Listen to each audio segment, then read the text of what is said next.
It's really a pleasure to be back here. I was here last year, just over a year ago, and I did a similar talk. I made a few changes, but it's really great to be back in the state of Florida. I obviously have a lot of connections here. I did my MD, PhD in Gainesville, so I spent a long time there. I kind of grew up in the West Palm Beach area. I went to undergrad in Orlando. I was faculty at UF for a little while. I have my gator tie today. Coincidentally, my son Logan, who I brought with me this time, he's in the back. We live in Connecticut now, and just completely coincidentally, he joined Little League, and the team name was the Connecticut Gators, and the colors were orange and blue. So I don't know how it all works out, but somehow we can't escape it. So it's really a pleasure to be back here. I really enjoyed myself. I want to thank Donna and everybody else who helped arrange all this for me, and Phil Hemphill, who's unfortunately out of town right now, but he's been really great. I have, sort of two main passions. One is addiction, and the other is teaching. The teaching is usually about addiction, so I can combine them. But the first part of my talk will be an introduction to sort of substance use disorders and the disease of addiction as a whole. And then the second part of the talk will focus a little bit more on the opioid epidemic. So what I do every day now is I'm the director of a psychiatric emergency room at a VA hospital. So veterans have high rates of substance use, they have high rates of suicide, they have high rates of mental illness, and I'm responsible for an emergency room that takes care of those that are the most sick. And unfortunately, we have seen people die of overdoses of opiates, we have seen people struggle with homelessness as a consequence of addiction, and many other things. So I'm at the front line of what we do as far as addiction goes. But I also get to teach all of the students at Yale, all the medical students, and I work with residents, I work with podiatry students and residents. I work with a variety of trainees, so my other passion is to teach them about addiction, so no matter what they wind up doing in their career, especially the medical students, most of whom will not go into psychiatry, but the vast majority, if not all, will see patients who have addictions. So my passion is really to make sure that they understand the basics about addiction. So I don't have any financial relationships to disclose, and I have a few learning objectives, and I think you guys have the slides, so I'll just focus on some of the important slides. So I did this analogy last year, and it seems to really resonate with people. It's something that they remember.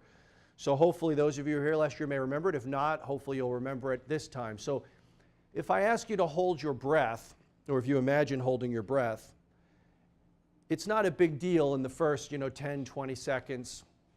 But if you're holding your breath longer and longer, it starts to become a problem for you. And at some point, if you're holding your breath, you become distracted by what else is going on in your life. It doesn't matter that you're in a room. It doesn't matter that maybe you're an employee or a worker. Nothing else matters if you're struggling to find oxygen. At some point, you're going to become so overwhelmed with the fact that you're starving of oxygen that nothing will matter in your life except getting the next breath of oxygen. That's the only thing that matters. If you're dying of starvation of oxygen, the only thing that matters is getting the next breath of oxygen. And if I tell you the only way to get a breath of oxygen would be to steal money from Walmart to pay for the oxygen, or to curse out your employer and tell them you quit in order to somehow obtain the oxygen, you wouldn't want to do any of that, but you would if you had to in order to get the oxygen, because you know you need it. And when you finally did whatever you needed to do and you finally obtained your oxygen and you breathed again, you wouldn't feel high, you wouldn't feel intoxicated, you wouldn't feel on top of the world. You would feel normal, and now you can function until the next time you're starved of oxygen and you have to go through that process again. So that's an analogy for what people with addictions can go through every day. People who are addicted to a substance, and we'll talk a little bit about the neurobiology of that, but people who are addicted to a substance feel as though they have to obtain that substance at any cost. And they're willing to do it despite consequences. They don't want to suffer consequences, but they're willing to do it because their brain needs that substance like we need oxygen if we're starving of it. And then when they finally obtain the substance, they often don't feel high, they don't feel intoxicated, they can kind of function again until the next time they have to get the substance again. And it's a constant pattern. So that is something I learned when I rotated at the Betty Ford Center many years ago. One of the doctors there was speaking to families. And here at Lakeview, there is a family program, like was mentioned. That is critical because addiction is a disease process that affects families in addition to the patients. So at Betty Ford, they use that to teach families about what their loved ones might be going through every day, to give them some sense of empathy or some sense of understanding what's going on. Hopefully I don't have to convince anybody in this room that addiction is a serious and costly problem. It costs, just straight cost to the medical world, it costs as much money as any other illness, but if you factor in things like violence related to substance use, arrests related to substance use, consequences of injection, medical things, it's way more costly than almost any other problem that we face. All right, so I want to go over a couple basic neurobiology things with you to help plant a framework of addiction. So we have in our brain something called a reward system. So any ideas why do we have a reward system in our brain? What does that do for us? It encourages us to eat. Okay, so it encourages us to eat. Survival. How? How does the eat? What else? Well, and also procreation, keeping the population going. So how do you keep the population going? What activity? Sex. Okay. I'm drinking water right now. When we're really, really thirsty and we take a drink of water, that's going to give us some reward. Also, some of you in the room may have kids. Obviously, I do. My son's in the back. Raising children is incredibly rewarding. That doesn't mean everybody should have children, but raising children is sometimes rewarding. Take me back to when Logan was 3. It wasn't always rewarding, but it's usually, right, it's when you have young children and they do things, you're proud of them, they come to you, they tell you they love you, that there's a sort of an instinct, if you will, or sort of a reward that goes along with raising offspring. So the reward system that we have in our brain is designed to reinforce things like the two gentlemen here said, that is really for survival. Survival of either us as an individual, which would be drinking water, eating food, exercise to some degree to keep us fit, or survival as a species, which would be things like procreation, sexual activity, and raising offspring. So the reward system in our brain is designed for very, very, very important things that we instinctively need to do in order to survive. Anybody have any idea what that neurotransmitter is released in our brain? Which neurotransmitter gives us pleasure? Close. Dopamine. So dopamine is released in our brain whenever one of these activities, when we engage in one of these things. Sexual activity would be a good example. That gives us a small surge of dopamine in our brain, which then is very pleasurable and then becomes reinforced, and we want to do it again. The components of the reward system, I don't know if I have a, I do. Okay, so the components of the reward system tend to be components that are deep within our brain. So this big part of our brain is our cortex. So that's the part of the brain that has sort of evolved to differentiate us from lower animals. All lower animals have these deep things within their brain. Rats, mice, they all have these things, but they don't have a well-developed cortex, this part. We do. So the reward system tends to be located down within this deep structure because all animals have one and they sort of need one to dictate certain behaviors for survival.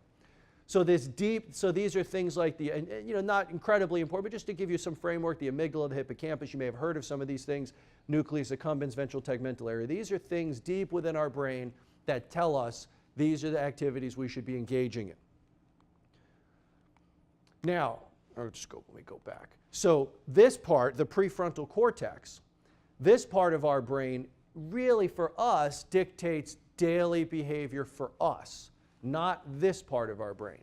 So coming here today is a perfect example of what you did today and how you made a decision. Sitting here listening to me, as great as this might be, you're probably not getting very much dopamine released in your brain right now. Okay? You'd have more if you were doing something else. But you came here anyway. And you did that because you have some idea of what you want to accomplish in your life. This might be for CME credits. Maybe you want to learn a little bit more about something to take better care of your clients and your patients. Maybe you want to teach some people you work with about addiction. You want to take this knowledge back to them. So there's reasons why you decided to come here today. There's reasons why you decided to go to work. There's reasons why you decide to eat the salad instead of the cheeseburger. All of that is dictated by this part of the brain, the cortex, because we think long term. We plan for our future. We try to be healthy. We try to eat the right thing. We try to not engage in sexual activity when it's not appropriate, because there could be consequences to that. So we try to do certain things most of the time, really thinking ahead to the future.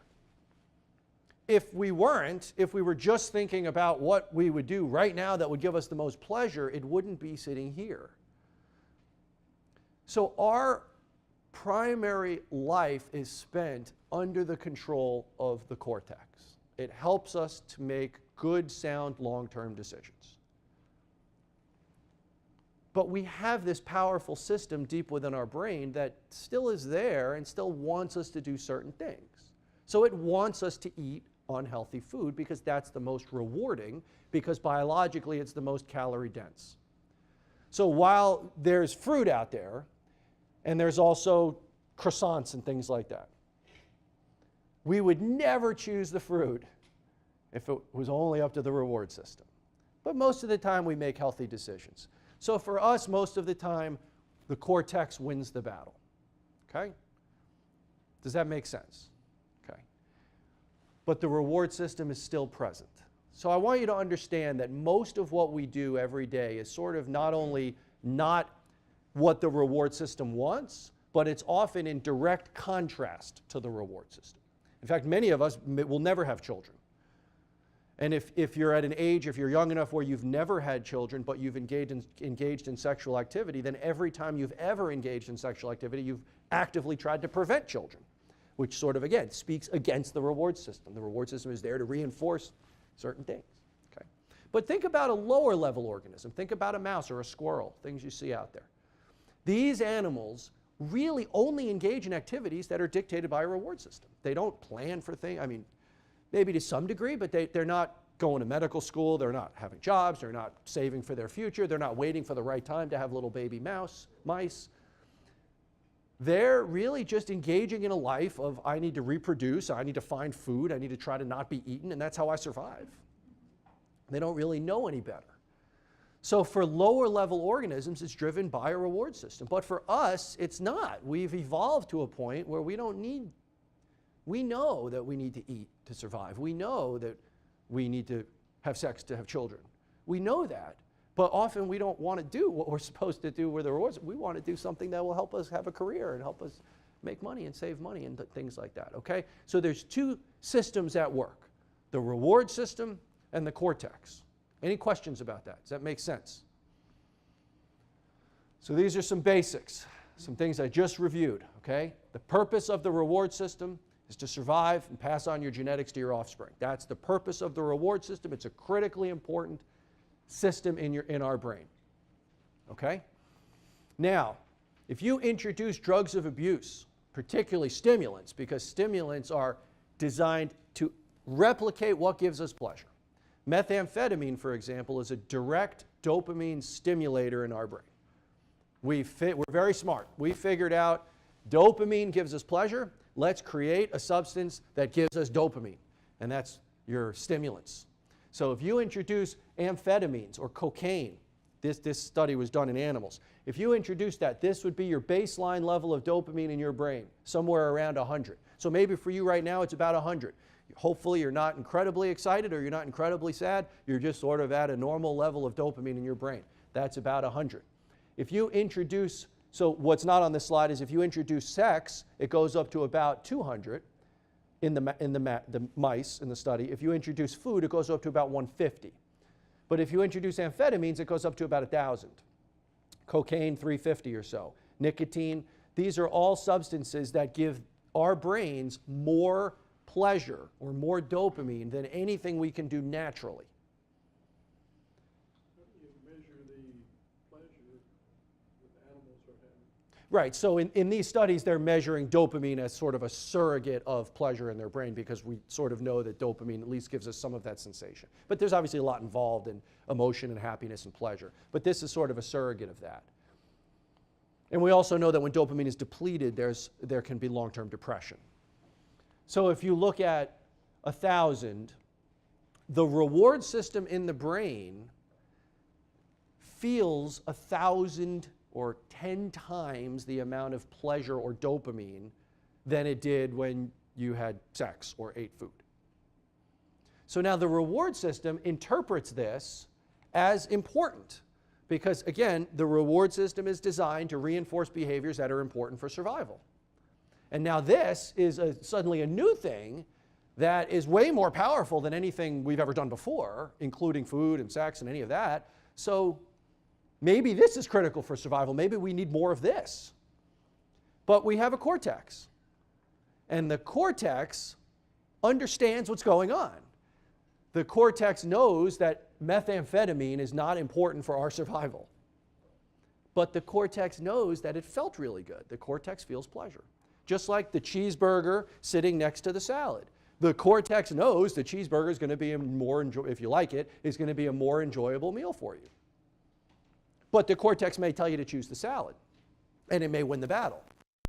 Just like with this, the cortex knows that methamphetamine felt really good and will feel really good if we do it again, but we shouldn't do it again because it's really, really bad for us. So let's not do it again.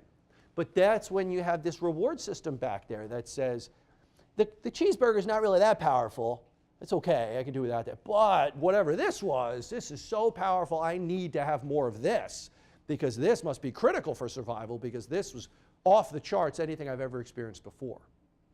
So this is sort of called the dopamine hypothesis of addiction. And there's a lot involved with addiction. This is one hypothesis, but it's sort of what we work with.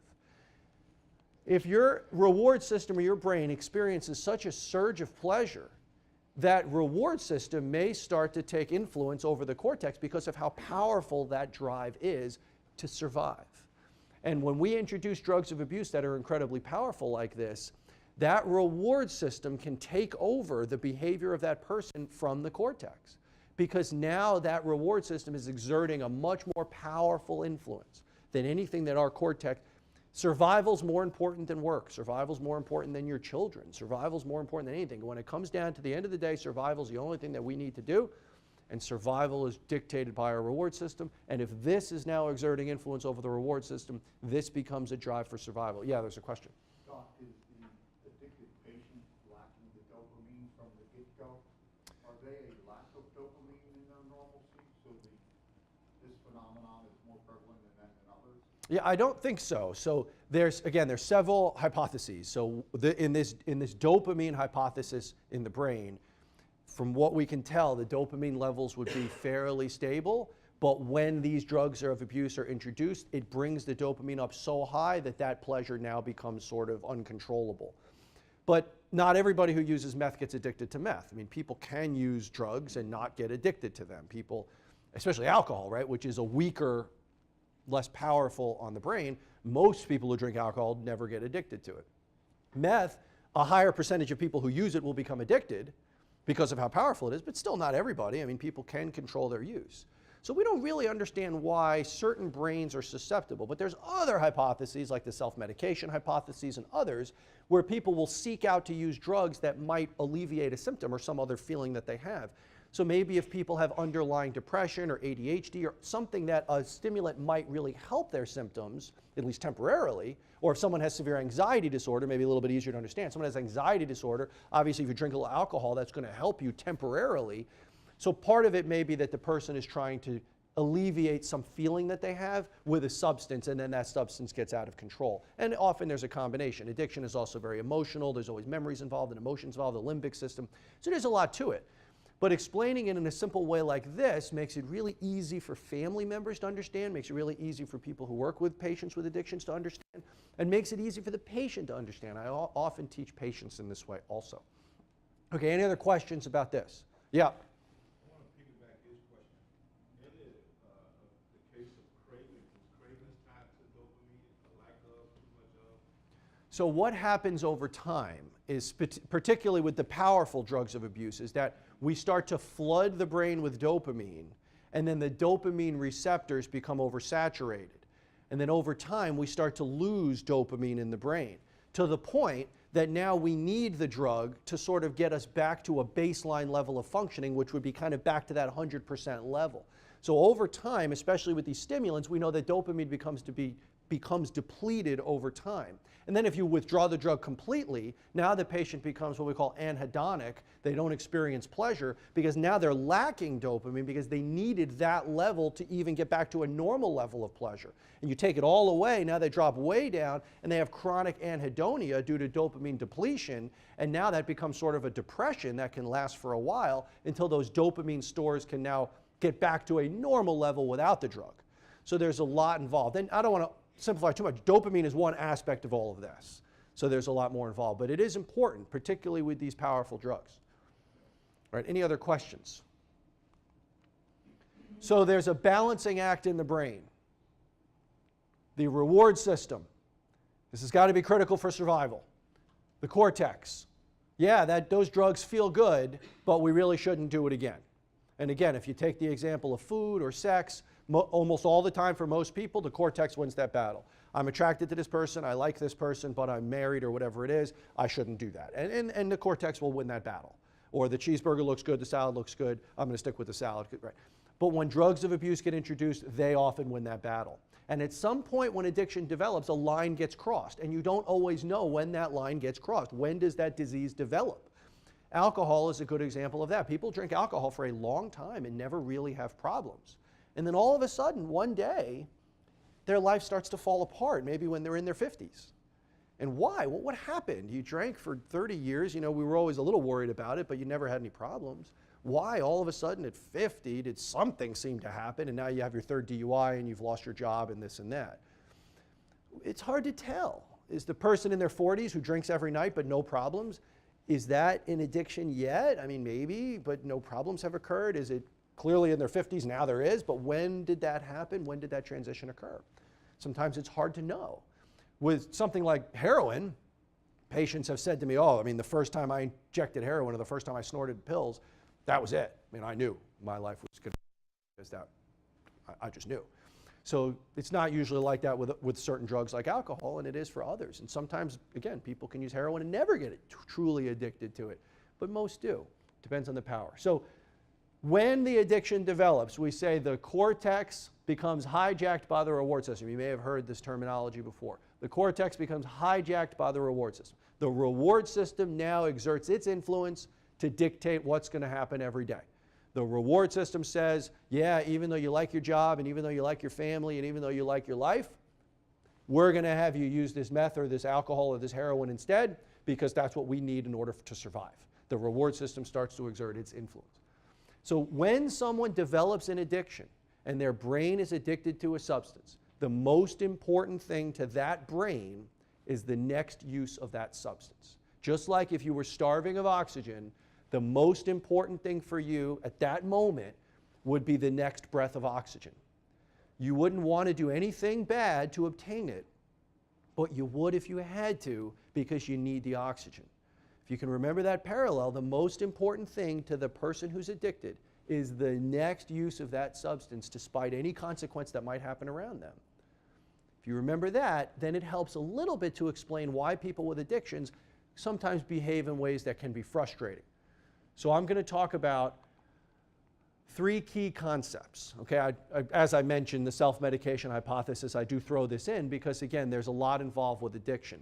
But to not make it complicated and to simplify it to, again, to help us work with our families and our patients and to teach, those of you who happen to teach either students or residents like I do, we teach it in a way that is understandable to help build empathy towards people with addictions so they know what they're going through. So now I'm going to talk about 3 clinical presentations that are often the most frustrating when we're working with patients with addictions. And hopefully that foundation of the disease process that takes place in the brain, hopefully that foundation will help you to appreciate why patients can be frustrating at times through these 3 clinical concepts.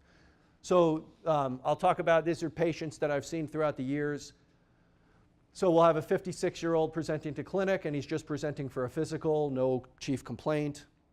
This could be any primary care clinic or whatever you want. And he was recently arrested for a DUI. It's his 3rd. He states, he wasn't even drinking, and he was angry about the whole thing and refused the breathalyzer out of principle. He was fired from work recently because he showed up on the job intoxicated. And after 30 years of marriage, his wife has finally filed for divorce, saying she can't handle his drinking anymore. And basically everything else here is designed to show that he doesn't understand the fact that he has an alcohol use disorder. So his LFTs might be, so his liver function enzymes may be elevated due to alcohol. He has alcohol in his breath now. Oh, well, I just happened to have had a drink last night. He says, oh, my wife left me because she and I weren't getting along anyway. It was about time we got divorced.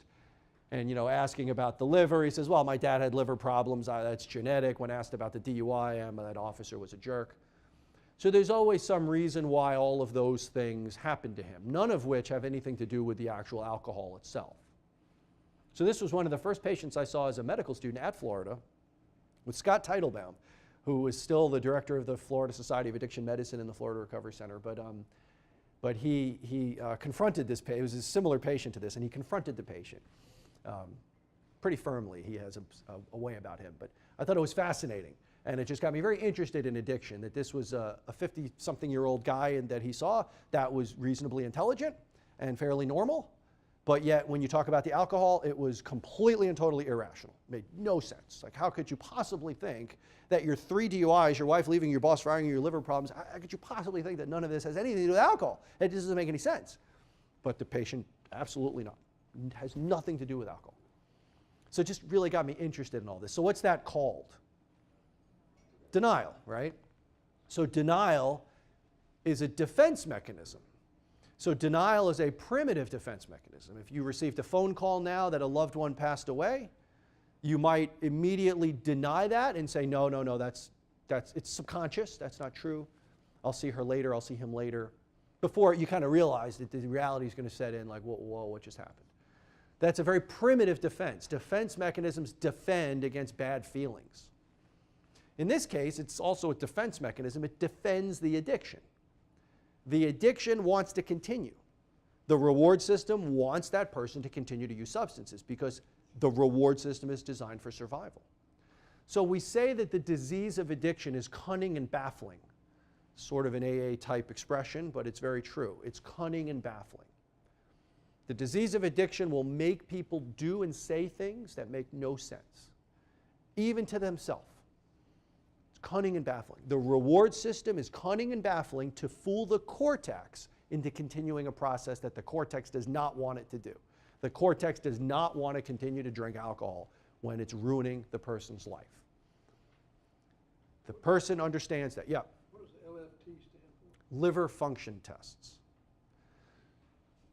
Someone who's drinking alcohol every day and ruining their life and losing their family and losing their work and losing their health, nobody wants that to happen to them.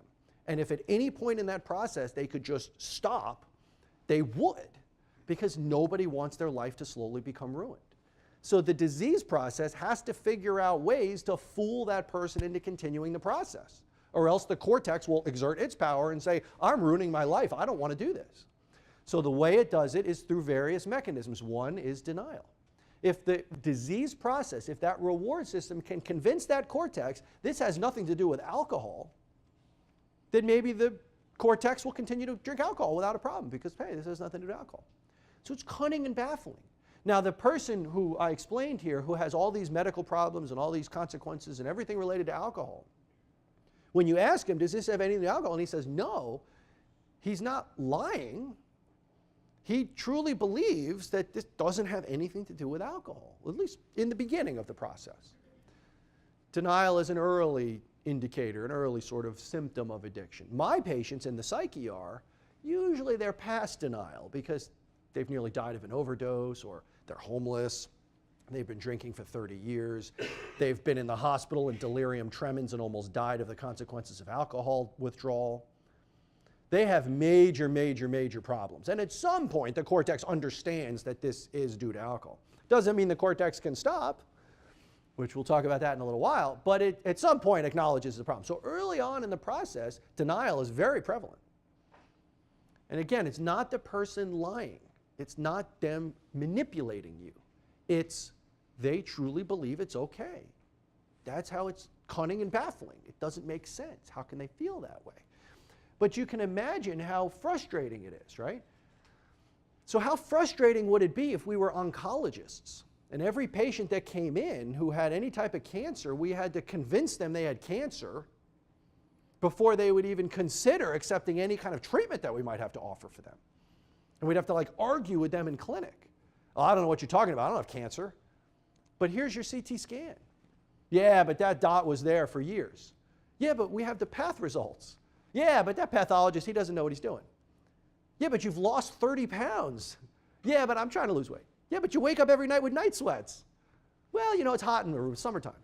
Right? Imagine how frustrating that would be. You know, patients don't normally do that, right? That, oh, I have cancer. Holy cow, please do whatever you need to do to help me. They don't usually come in and say that in the beginning of addiction, right? They don't usually say, holy cow, I have an addiction. Please do anything you can do to help me. Normally, it's, I don't know what you're talking about. This is not a problem. I mean, I have people come into the psych ER who literally died yesterday of an overdose, who were Narcaned. And I say, like, are you ready to get some help now? You like died yesterday. Well, you know, I just drank, and if I didn't drink, then I'd be fine. This has nothing to do with heroin. It's just, you know, and I got it from a different supplier. If I just go back to, right? It's like, whoa, like, you're still not interested in treatment? You like died yesterday. You know, your family almost lost you. It's crazy. That's how powerful it is, right? So in any other form of illness, we generally don't have to do all this and confront our patients. But denial is important, but it's frustrating. It's important to the process. It allows the process to continue. But for us, we have to confront that. We have to motivate people along the stages of change, right? We have these stages of change that you may have heard about, pre-contemplation, contemplation. These are stages of people changing behaviors. People who are in denial are at what we call the pre-contemplative stage. They're not even contemplating making a change because they have no reason to. There's nothing wrong with me. I don't need to make a change right now. So we need to move people along these stages of change, get them from these early on things back over a little bit further along this direction. And these are some strategies to move patients along. You can use motivational enhancement, you can use 12-step facilitation, you can use cognitive behavioral therapy. These are all ways in which we try to confront denial. And I can spend an hour talking about confronting denial because it's such a critical part to addiction treatment, especially early on when patients are struggling. So denial, okay, that's sort of the first clinical concept. But you can see how it would be frustrating. But you can also see how it's a symptom of the disease. It is not the person being manipulative. It is a symptom of the disease. So another presentation. So now we have another gentleman who's around the same age who was admitted to the ICU for delirium tremens. Delirium tremens is a very severe consequence of alcohol withdrawal. So people die from this. So if someone drinks every day and then they, stop and they have detox, right? They have symptoms of withdrawal. Sometimes people get really sick. That's what that means. So if he was admitted to the medical floor or the ICU, which happens all the time at the VA, admitted to the ICU, that's the intensive care unit, right? The most sick people in the hospital go to the ICU for management of delirium. And he has a history of severe alcohol use and multiple admissions for detox. And you say, you take care of him for a week and you finally stabilize him and you saved his life essentially because he was really sick. Maybe he was even intubated. And now he's better. He feels better and he's ready to go home. And you say, Tom, what are you going to do to get sober? Because we're really worried about you. You almost died of delirium. And if we weren't here with our Ativan drips and all this stuff, you'd be dead. So if you drink again, you might die. And that's as serious as it can be. And it's true. If he drinks again, he might die. And he says to you, whoa, this is a wake-up call for me. I'm in the ICU. I almost died. I don't even really like alcohol anymore. I am done drinking alcohol. Starting today, I will never drink again.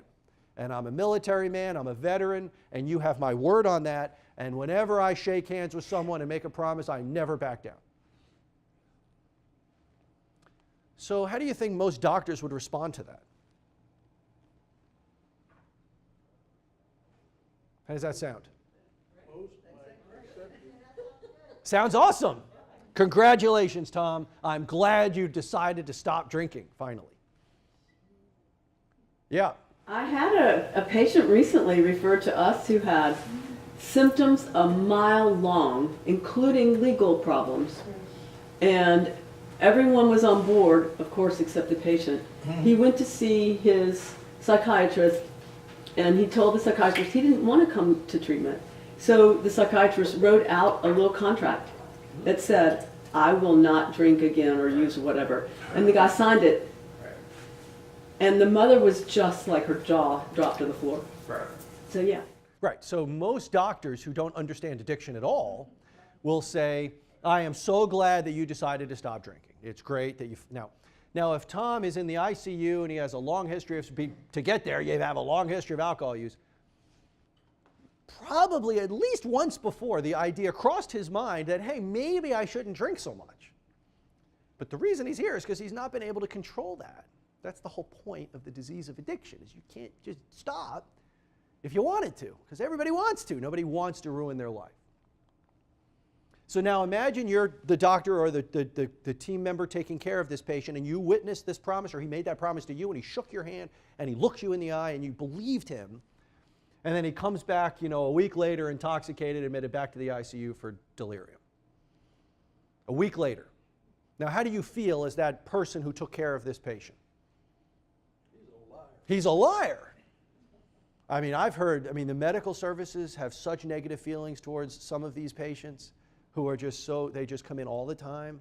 I've heard them say, we're wasting our time. What's the point? Let's give the bed to someone who deserves it. We're just wasting an ICU bed on this guy. It's very frustrating, okay? Now imagine it's a little different. Imagine he's coming into the ICU, but instead of delirium tremens, it's like diabetes, and he has what we call diabetic ketoacidosis.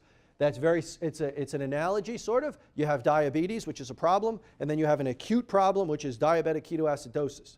That could kill you. It's when your sugar is like 800 or 900, and you have all kinds of abnormalities. You have alcohol use disorder, chronic, and then you have an acute problem, which is alcohol detox, that can kill you. So kind of an analogy, right? And imagine you're the doctor, and you save his life, and you have him on drips and all this stuff, and you say, you have diabetes, it's totally uncontrolled, and you almost died. You're in the ICU. What are you going to do to get better?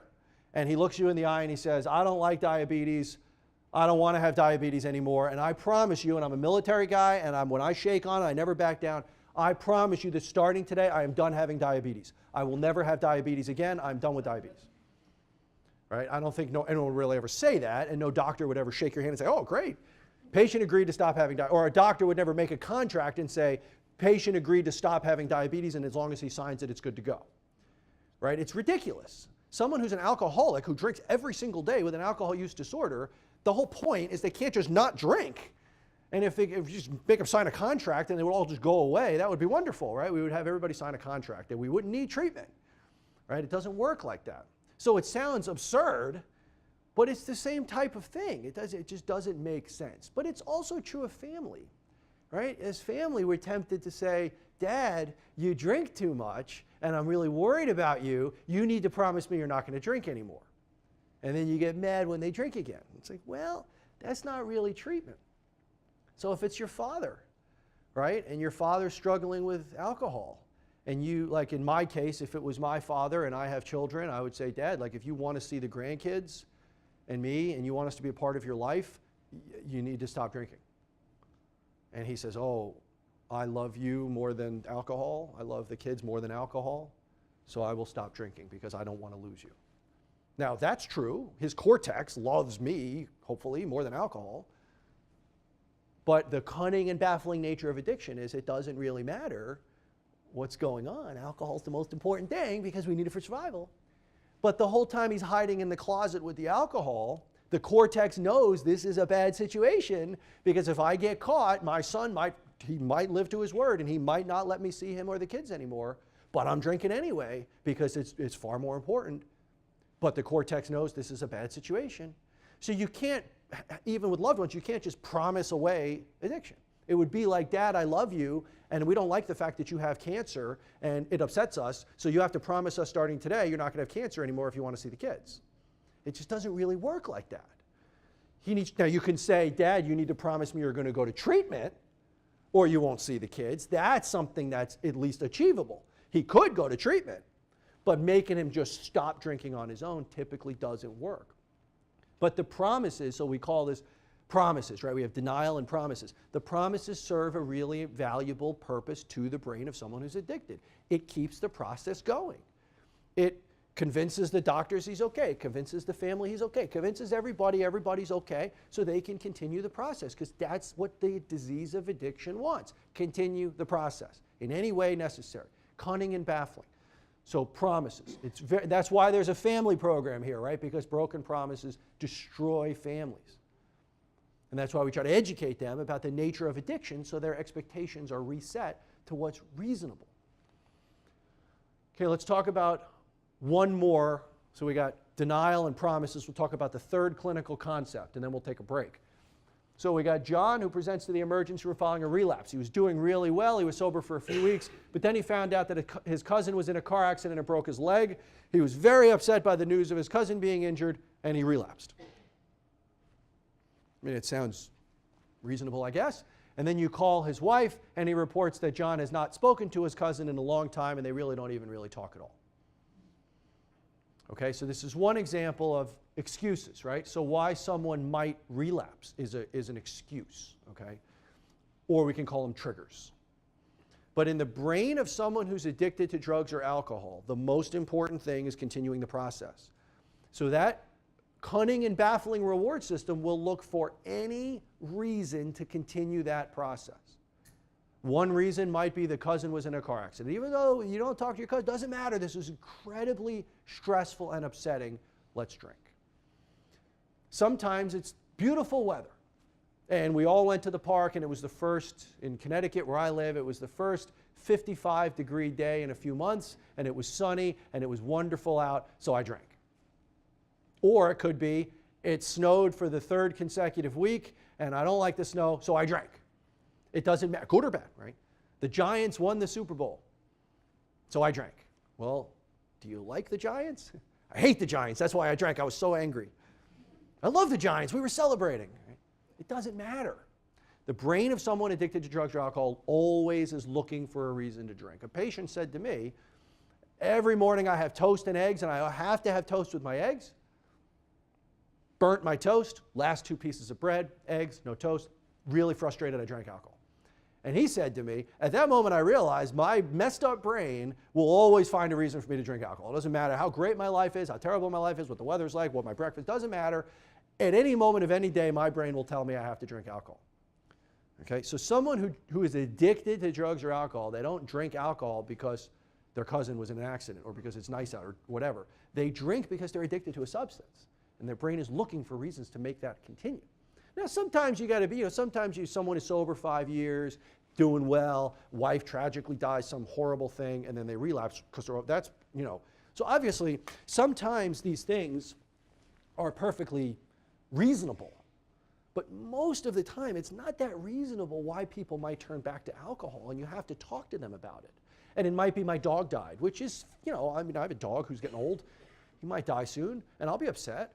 And, that's upsetting.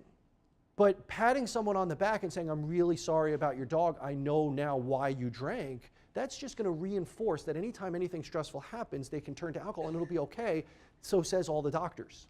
Instead, you'd say, look, I'm really sorry about your dog, I get it, that's awful, but if you decide to turn to alcohol every time you're upset, you're going to be turning to alcohol an awful lot because life throws things at you all the time. So while we get it, this is a bad thing that happened to you, we're going to focus on ways to help you to cope with that stress without turning to alcohol. That would be a better response than, I understand why you drank, it must be really upsetting for you. But again, if it's something like their wife died or something really horrible, you might not even address the drinking right away because it's really something really bad. But that's far less common than the minor things. So let's do one more concept with excuses. This happens all the time at the VA. Someone's admitted to the ICU with delirium, kind of like the last guy. This guy, though, he's willing to go to treatment. He doesn't say, I'll be fine, I'll never drink again. This guy says, sure, I'm willing to go to treatment. So for a week, you're saving his life. Every day you're talking to him. What are you going to do? What are you going to do? You're going to go to the treatment center. He says, absolutely, absolutely. And then on the day of discharge, he says, whoa, what do you mean directly from here? I can't go directly from here. I have to go home. I got to get my stuff. I got to mow the lawn. I got to take in the mail. I got to pay the bills. So I'll check into the treatment center next week. And then, next week happens and he's back in the ER intoxicated. And then the bed's given away and the insurance now denies him and he's got to start all over again. Very frustrating, right? Very, very frustrating. So the excuses extend to treatment. Yeah. Going on, but back before break, you called for break, I had a question. Yeah, so that's fine. So I'll right before we break, which will be in a minute or two, we'll see if there's any questions about this part. So the excuses extend to treatment. You have to talk to your patients about, really, is this a legitimate thing? Is this really why you can't do something now, or is it not? If someone breaks their leg in a car accident and you tell them you need 30 days of treatment in order to walk again, they're probably not going to say, I have a job interview tomorrow, I got to go home and go to my son's soccer practice. They're just going to say, holy cow, whatever is going on in my life, let's put it on hold. I need to walk again. But they rarely say that for addiction. Even though they almost died in an ICU, and if they drink again, they might die, it's not recognized like that.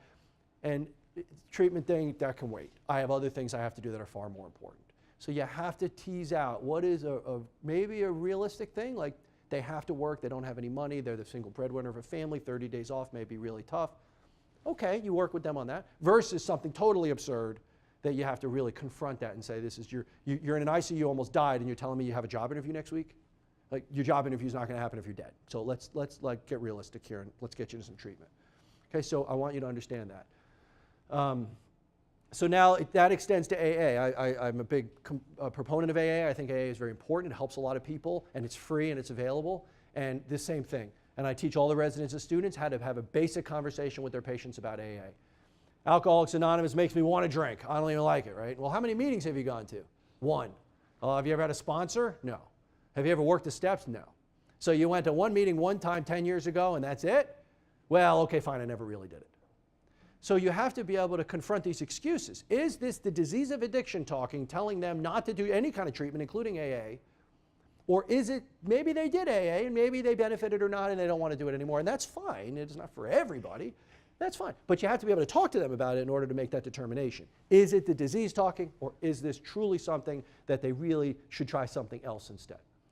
So a couple wrap-up slides. Substance use disorders are chronic diseases. It's a change in the brain that occurs that is a chronic process over time, and that the best way for people to stay sober for a long period of time is a combination of medications, if available, psychosocial treatments, whether it be with a therapist or whether it be with a group therapy like AA or something like that, but really for a long period of time. A program like this, for example, or any 30-day program or 28-day program is not a cure. So treatment begins when they leave the programs, right? The mark of a good treatment program is going to get people interested in recovery, interested in medications, learning the right concepts of the disease process, and then when they leave the program, now they're ready to face life on life's terms, and they're ready to actually get sober the right way through an ongoing program. But again, with families, if the expectation is I'm going to send my loved one to Florida to get better, and they're going to come home cured, and they don't need to do anything anymore, that is not realistic.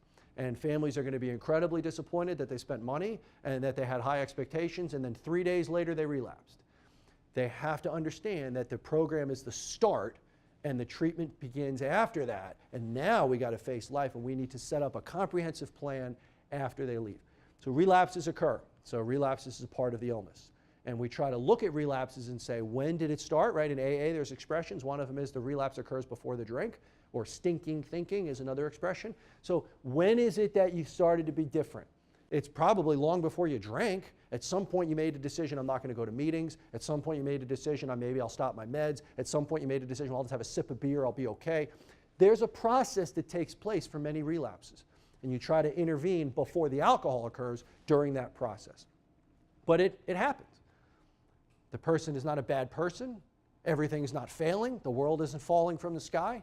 It's a process of addiction. Sometimes people drink. Sometimes people use, even if they've been sober for a while. And we have to accept that, learn from it, and try to use it as a teaching point to help them move forward. So AA, I think AA is important. Few key concepts with AA. There's 4 components. So if you're going to talk to your patients about it, I want you to know the 4 basic components. 90 meetings in 90 days. So that's sort of how you would recommend it. You got to go to 90 and 90. Just like if you're going to start someone on Zoloft, you kind of have to know the first starting dose is 50. So if you're going to start someone in AA or recommend it, you kind of have to know how to do that. So it would be 90 and 90. Get a sponsor. That's someone who's going to help you through the program. Work the steps. I think everybody should know the first step of AA. Does anybody in the room know the first step of AA? Okay. What's the first part of it? So we're powerless over alcohol and our lives had become unmanageable. So that is the easiest way to assess if your patient or your client has been involved with the program. Easiest way. Oh, you say you've been involved in a program. What was the first step again? Something about God. Okay, so you have no idea what the first step is. Why? Well, I've never really done it. So the patient will go from, I've done it, I don't like it, with one simple question to, well, okay, I've never really done it. Every time. And then you talk to them and say, well, why not? What happened? What did you do? Tell me. And that starts a conversation getting the patient interested or at least aware of the possibility of it. For many of our patients, especially like in rural Connecticut, which is not a big state, but in Connecticut or rural Florida, I suppose, there aren't buprenorphine providers, there aren't methadone clinics, there aren't specialists who can prescribe medications for alcohol. I mean, all they have is meetings sometimes. And they're free and they're open and they're available. So everybody needs to at least be able to talk to patients about AA. And the easiest way is you have to know the first step yourself. It's so easy. We admitted we were powerless over alcohol and our life had become unmanageable. And you start it, right? Oh, and the patient says, oh, I can't remember. You put me on the spot. Okay, we admitted, we admitted we were powerless over alcohol. And our lives have become unmanageable. Perfect. So it's in there. You did it at one point. Why don't you know it? Well, it's been a while. I probably should do it again. It's the same conversation I have every time with the patients. But you have to know a little bit about it to have that conversation. And you should feel confident recommending it. There's very few reasons why someone should not be able to go to 90 and 90 and work the steps. So a couple take-home points that we just kind of talked about for the first part of the talk. Okay, so any questions about that disease of addiction or any of that stuff? Yeah. Yes, I wanted you to go back, if you could, just a little bit when you were talking about when the patient is making those verbal contracts to never use again. More so from a standpoint of what you would do in response to that, and are there any legal responsibilities that the clinician has when you're knowing how this is probably going to turn out? So the most common way in which a contract type thing is used in our world would be like an opiate contract, where someone says, I promise to get opiates from, like if you're prescribing opiates, I promise to get opiates from one doctor, you only. I promise to not use any other drugs. I promise to do this. I promise to show to clinic every month, whatever it is. And then, but that has no legal ground in anything. You can't sue the patient for not, there's nothing you can do. There's no legal thing. You can use it as a way to discharge them from your clinic and say, well, since we didn't agree to this, you agreed to do something, you didn't do it, I'm not going to prescribe you opiates anymore. So but other than that, and you could do that anyway. I mean, you can do that you don't have to do anything. You can, as a prescriber, you can just not prescribe for people. And the agreements, now we don't even call them contracts anymore, the agreements, which is a slightly lower type term, we tend to not use those a whole lot anymore anyway, just because, again, they don't really, it's kind of like safety contracts, like I promise I won't commit suicide, and I come sign it, like a lot of doctors used to do that. But it just, evidence shows there's not really any benefit to it. You talk to them about it, you come up with a plan, a safety plan and stuff like that. That's better than just a contract, okay, I'll never kill myself. In some patients, maybe, but most of the time, it's not really sort of a blanket thing. So there's really no legal thing you would do. If a patient is saying to me, Doc, I promise I'll never drink again, I would confront that and say, I hear you that you don't want to drink. I hear you that you're confident, but that's not how it works. So why don't we talk about treatment? How about instead of promising me you're not going to drink, why don't you promise me you're going to try to get some help? And we'll arrange that for you. We'll help you with that. That's what you should do instead of just promising me you're not going to drink, because you've probably made that promise before. In fact, I see 3 months ago when you were here, that was sort of your plan, and that didn't work. So why don't you promise me you're going to go to treatment this month, and we'll get you there. That'll be a promise that I think you can keep. So you just talk to them about it. Hopefully that answered your question. Any other questions? Okay, so let's take a few minute break, and then we'll do the second half.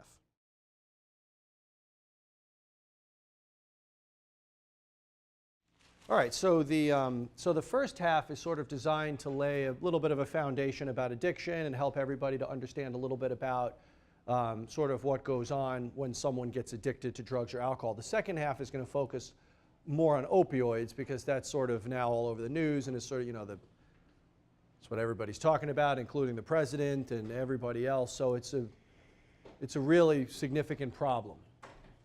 So again, a couple of objectives, they're all on your slides. So I'm going to go through about 5-10 minutes of the history of the opiate problem to maybe, hopefully help you understand sort of where this came from.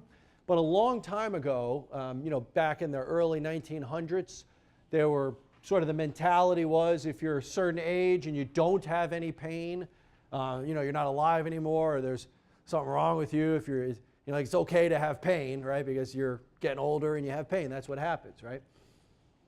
This is from 1941 in an AMA journal. The use of narcotics in the terminally ill, right, which even today is considered okay, but the use of narcotics in terminal cancer is to be condemned and avoided. So again, back in the day, it was pain is all right, it's what happens to us, and we should really, even in terminally ill patients with cancer, we should avoid using narcotics. So that was sort of the foundation a long time ago. But when you fast forward a bit to like the 80s, the early to mid 80s, and then getting into the 90s, things started to change. This was sort of a landmark paper. It was a letter to the editor. So it's not even really a paper. It was this. That's the whole thing. And it wasn't really based upon research as much as just sort of a snapshot of patients. But basically what they said is, what is the incidence of narcotic addiction of almost 40,000 hospitalized patients?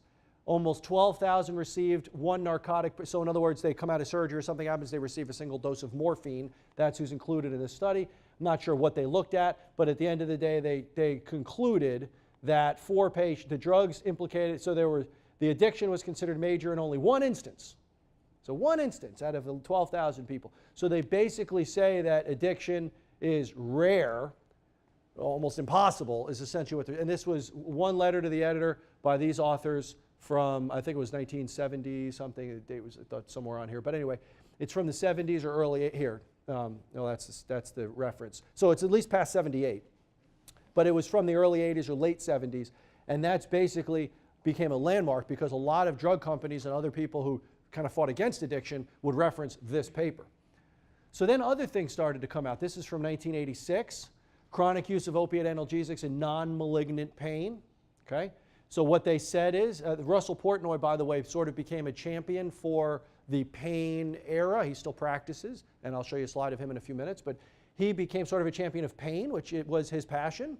And, sort of like me standing up here talking about addiction, he was doing this for pain. And he said, we conclude that opioid maintenance, so this would be things like morphine and oxy, this is opioid maintenance. We conclude that opioid maintenance therapy can be a safe, salutary, and more humane alternative to the options of surgery or no treatment in those with intractable non-malignant pain. So that would be chronic back pain. So he concluded that opiates were safe and effective and better than no treatment. Can that be true for truck drivers and so forth? You meaning like being on opioids? Yeah. You mean being on them and driving a truck?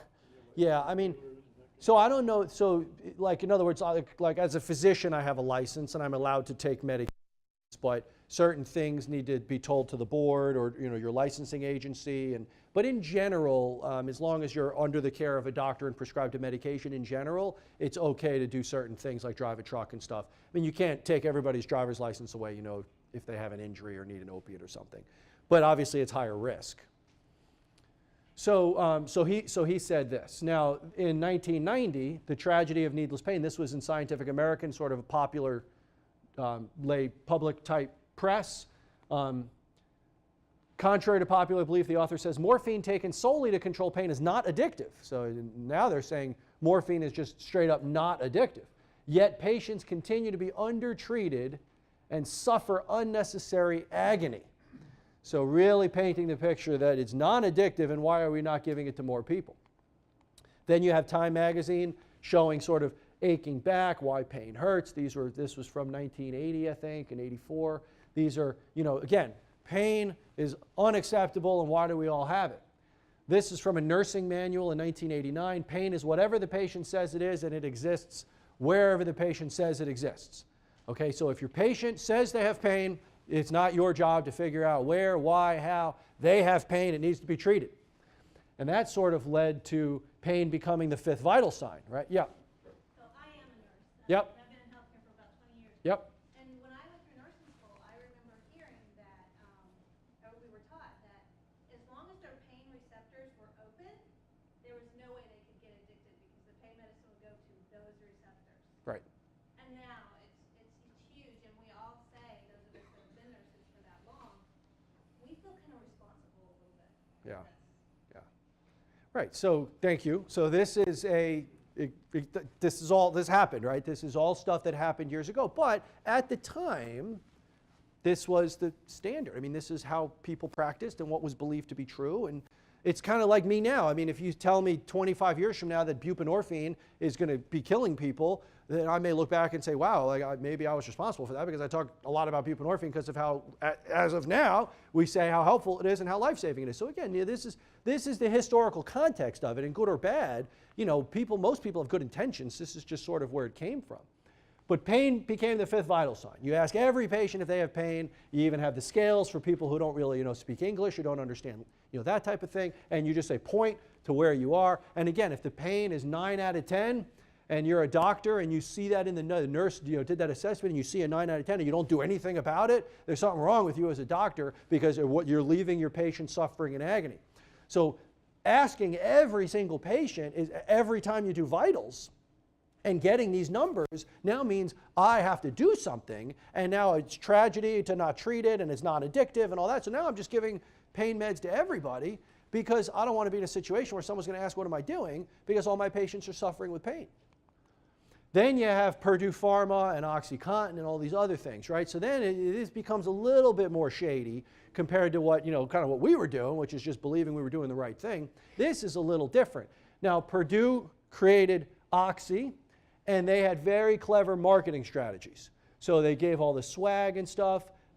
They were aggressively marketing Oxy with some celebrity endorsements. They were giving free things to patients and to doctors. Then they made a video, and you can Google this stuff. It's very, Wikipedia. It's very interesting. They made this video, I Got My Life Back, and it featured the story of patients who were on chronic Oxy for chronic pain, not malignant pain, just chronic pain. And it highlighted these patients, and they were interviewed, and they said how amazing they were doing and how wonderful they felt.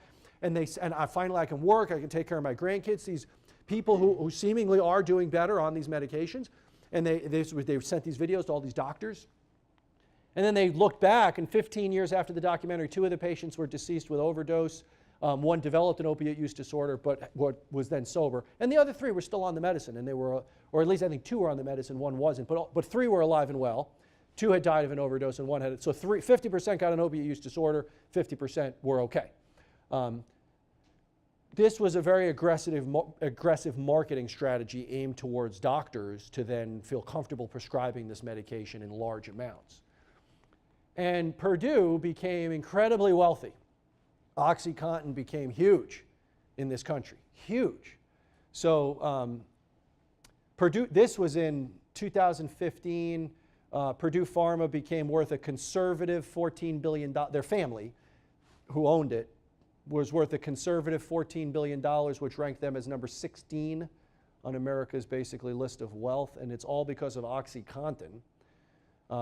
Since arriving on the scene in 1995, the time-release supposedly addiction-proof version of the high-strength, high-controversial painkiller has racked up sales of more than $35 billion. So, you can compare that to things like Apple and Amazon, and look at their revenue streams. Apple's going to be a lot more, but look at major companies and look up their revenue. And a lot of them will struggle to get anywhere near $35 billion worth of revenue. And this is from just the one pill. So because of that, Purdue really faced a lot of scrutiny. They had deceptive marketing strategies. They essentially lied.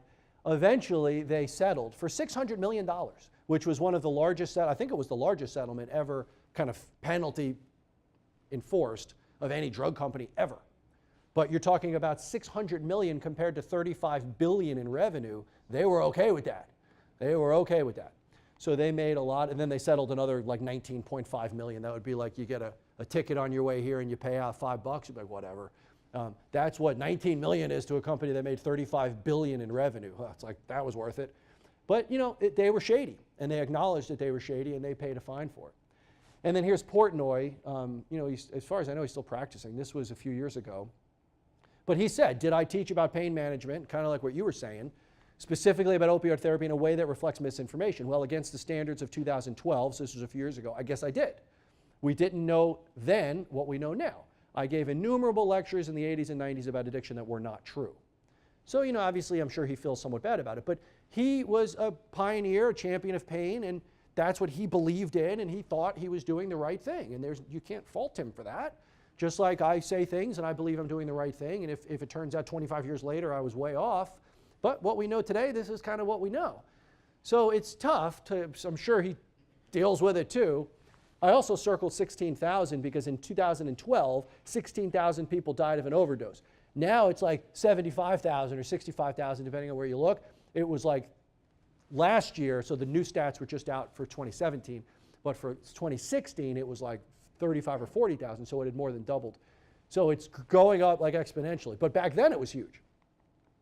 So this is sort of the overdose, so this goes up to 16, but you can see the thing that's kind of spiking here is this synthetics.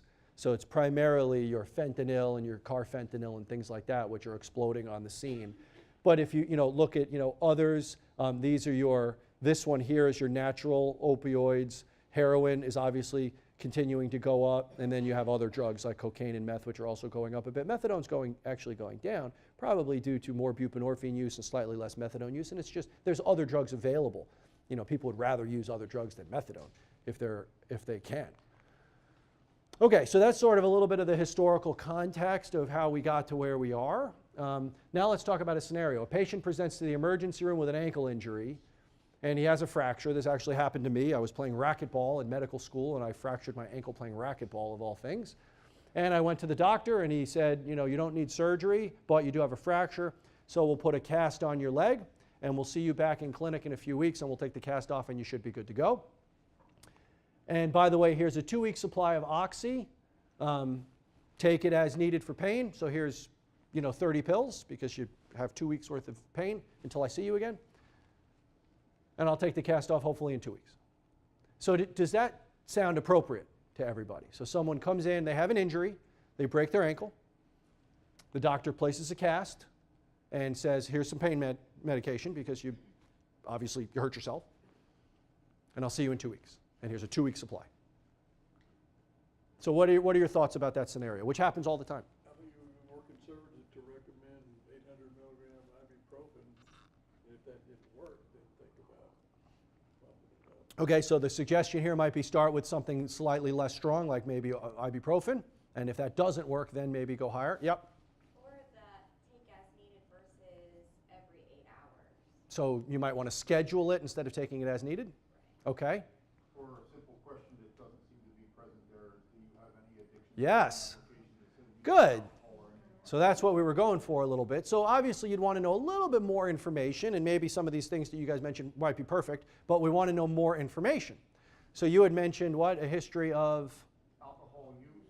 Okay. Maybe hereditary factors that took place Okay. in the past. Okay. Recent surgeries you had where you were exposed to these in the past, and the use, and how long was that use? Okay. Stuff like that. So we want to get a history. Yeah.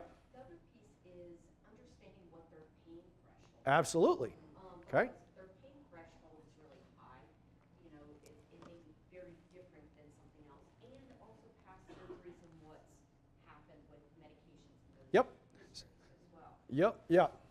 Well, my son was in a near-death accident and was at Shands in Gainesville. Uh-huh. He had 5 surgeries in 3 days. Yep. They sent him home a week later, and his surgeon, fantastic, said, you will not die from pain. Okay. It will really suck. Here's one prescription. The only thing that worked on him was his left arm. Everything else had surgery.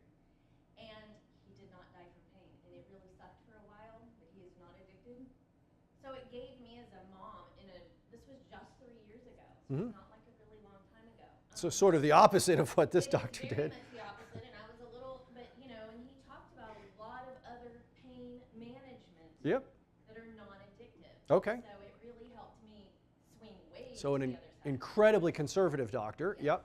No, I was kind of, what she ended right where I was going with alternatives. Alternatives. Yep. Physical therapy type. Okay. stuff.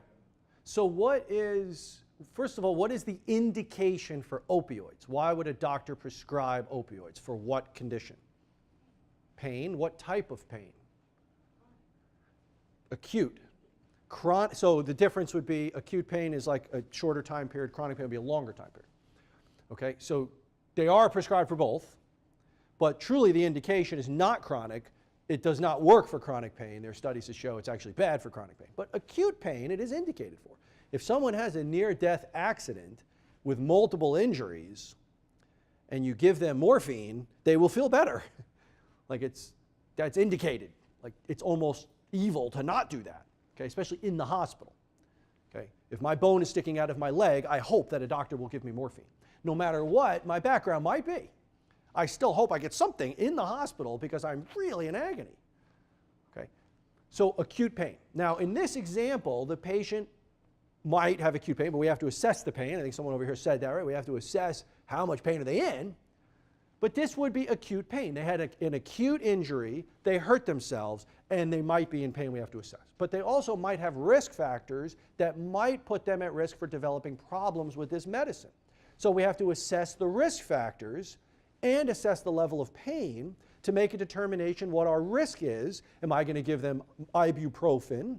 Am I going to schedule them take it as needed, or am I going to say take it every 8 hours? Or am I going to say I'm not giving you anything, pain will not kill you? So these are all different kind of things that we could do any of those things. But we have to get more of a history before we're going to do any of them. We have to know what we're dealing with. So the major risk factors for the development of an addiction are a personal history of a substance use disorder, a family history of a substance use disorder, a history of mental illness, and a history of trauma. Trauma might be like a significant car accident, like a near-death car accident would certainly be considered like a trauma. Obviously sexual assaults, childhood abuse, these are obviously traumas. Now in an emergency room, you might not ask about sexual assault just for someone who broke their leg, just because it's kind of awkward, but you should always ask these 3 things. Now if you imagine that someone comes into the emergency room with an arrhythmia, so let's say someone is in AFib, which is a fairly common arrhythmia that is not going to kill them, but should be treated. So someone comes in with that, and imagine the doctor sees the EKG and sees that they're in AFib. Calls the cardiologist. Cardiologist comes down, looks at the EKG, oh, you're in AFib, doesn't ask any questions, and just gives them a prescription for flecainide or whatever medication. I'm not a cardiologist, but I remember from med school, some of the antiarrhythmics can be dangerous in certain people. So you can bet that the cardiologist is going to ask questions that might help him to determine if flecainide is safe for that person. Do you have a history of valve replacement, a history of heart failure? What's your family history of cardiac disease? They may want to run a lot more tests to determine. They're going to spend a lot of time trying to figure out is flecainide appropriate or is sotalol appropriate or whatever the other ones are, because while they're probably safe, I don't want to give it to the person who might be at risk for dying.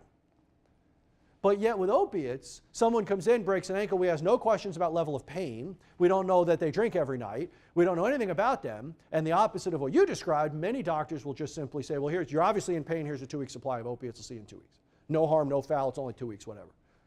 Without asking a single question. Yeah. I had a situation in which I was born with congenital heart defects. Mm-hmm. Had open heart surgery in 2007.